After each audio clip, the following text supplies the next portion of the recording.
What's up guys, Marcus here, and today we're gonna be doing something a little bit different. I know I usually like review movies or make video essays. This is just me making fun of a movie I watched recently. So if you enjoyed this type of video, leave a like and subscribe to my channel because I may do more, and leave a comment down below.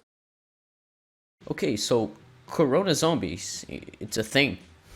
Unfortunately. On April 10th, some people got together and decided to make this masterpiece of Western cinema. So why did I watch this movie? Well, a friend of mine told me this movie existed, so we decided to watch it. I mean, I wouldn't say I was bored while watching it. There are some times where the movie is actually quite funny, and it is trying to be a comedy, so yeah, it succeeded in some parts. But also to say that I enjoyed my time watching it isn't fair at all. The idea of this movie is funnier in concept. When I describe it to you, it's gonna sound really funny, but if you're gonna watch the movie, you're probably going to hope the 1 hour of runtime passes quickly. The movie tells a story of how the coronavirus outbreak that happened because of a company making industrialized bat soup turned people contaminated into zombies. For a movie about the coronavirus that's trying to be a comedy, that's not a bad concept. But I would say any concept can be good if you execute it right. But what if you don't execute it at all?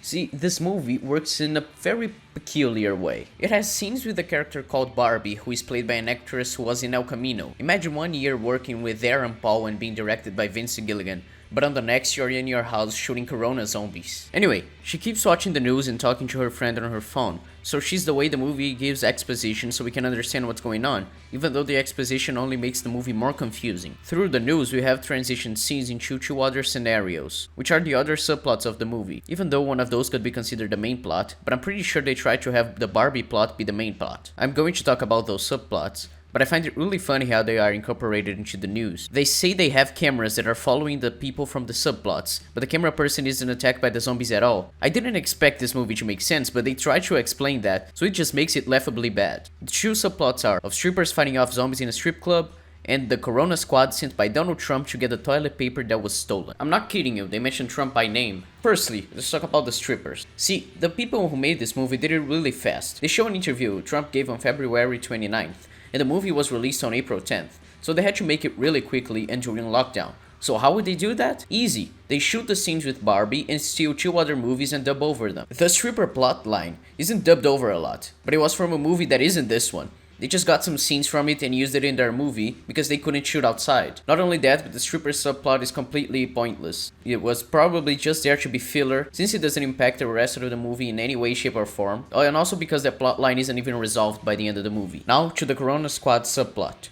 It's the main plot, I'd say, just because of how much time we spend with it, but it's completely pointless. The news says the toilet paper shortage happened because someone stole a ship that was bringing toilet paper to the US, and that Trump created the Corona Squad to get the toilet paper back. But when you see this subplot, it doesn't make any sense. It's a movie in Spanish, most likely in Mexico, that they dubbed over, trying to make funny jokes, like making fun of Trump. They actually mention and show Trump a lot. They even have a scene where they make fun of conservatives and call Bernie Sanders. And this is for getting Burning Man cancelled! I'm glad these people who spent half an hour in their house shooting a woman who looks like a porn actress, pretend to be on the phone, and then redubbed other movies are making political statements. It doesn't feel out of place at all. Anyway, the Corona Squad move through a bunch of places trying to escape the zombies and get to the bat soup factory because they think the toilet paper is there. All of them die by the end because all the factory workers turned into zombies. This subplot is completely stupid and frustrating. They spend time doing some really stupid shit, the editing is fucking obnoxious, and the dubbing is fucking awful because of the stupid jokes they make and because of quality, especially when combined with the original movie sound effects. By the way, the original movie they dubbed over seems like it's awful as well, but it's hard to say it would be as bad or worse than this fucking mess. The zombies are just people with gray or blue paint over them, and they act completely inconsistently. Sometimes they're smart enough to get into a moving car,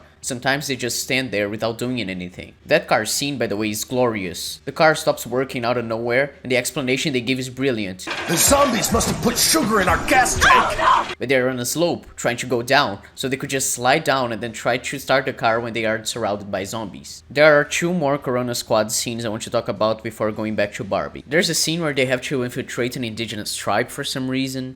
Let's do this, no time to waste. We've got to make a plan. Those drum beats sound hostile. One wrong move and they could capture us or worse.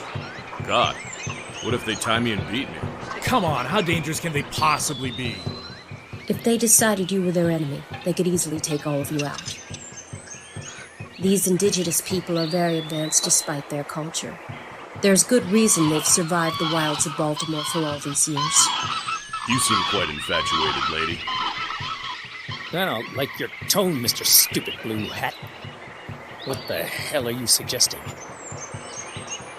You tell me. Enough now. How should we get you in there? I'm going in alone.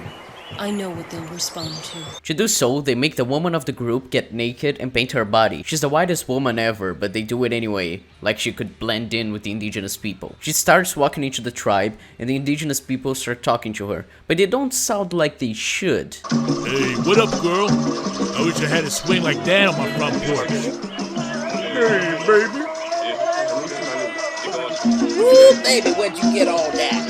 And the last scene I'll talk about is when the Corona Squad is in the car and some black people are shown. They are never shown again, but their only line of dialogue seems a bit racist to me. Hey, my brother, do you need your windshield washed? There are also some shots of animals in the wild that appear out of nowhere in the Corona Squad scenes. Finally, the Barbie subplot. Barbie's in her house watching the news with a friend on the phone. She makes some awful jokes and she walks around with some pretty revealing clothes. There's a scene where she takes a shower with her shirt on, which is weird because the movie hadn't shown any restraint from showing women's breasts during it, and we'd only see from her shoulders up anyway, but whatever. Her voice also isn't synchronized with what she's saying in the shower, probably because her audio during the shoot was shit, so they had to dub it over afterwards. Then she hears someone in her house. She thinks someone broke in and is trying to rob her, so she tells them to take anything they want. She closes the door and goes back to taking her clothed shower, and she starts singing Happy Birthday for some reason. Then we see a zombie that scares Barbie, but he disappears. Later, she's on the phone with her friend and tells her that she was just hallucinating. Why was she hallucinating? Who knows? She said earlier that she didn't have any toilet paper and now she couldn't buy it because of the lockdown. But then she remembers her ex-boyfriend who had survival stuff and left it at her house, including toilet paper. When she goes get it, a zombie shows up and she's teleported to a bad green screen because they couldn't shoot outside of their house because of the lockdown. Then the movie ends. Sometimes this movie is hilarious from some of the stuff they try to make funny.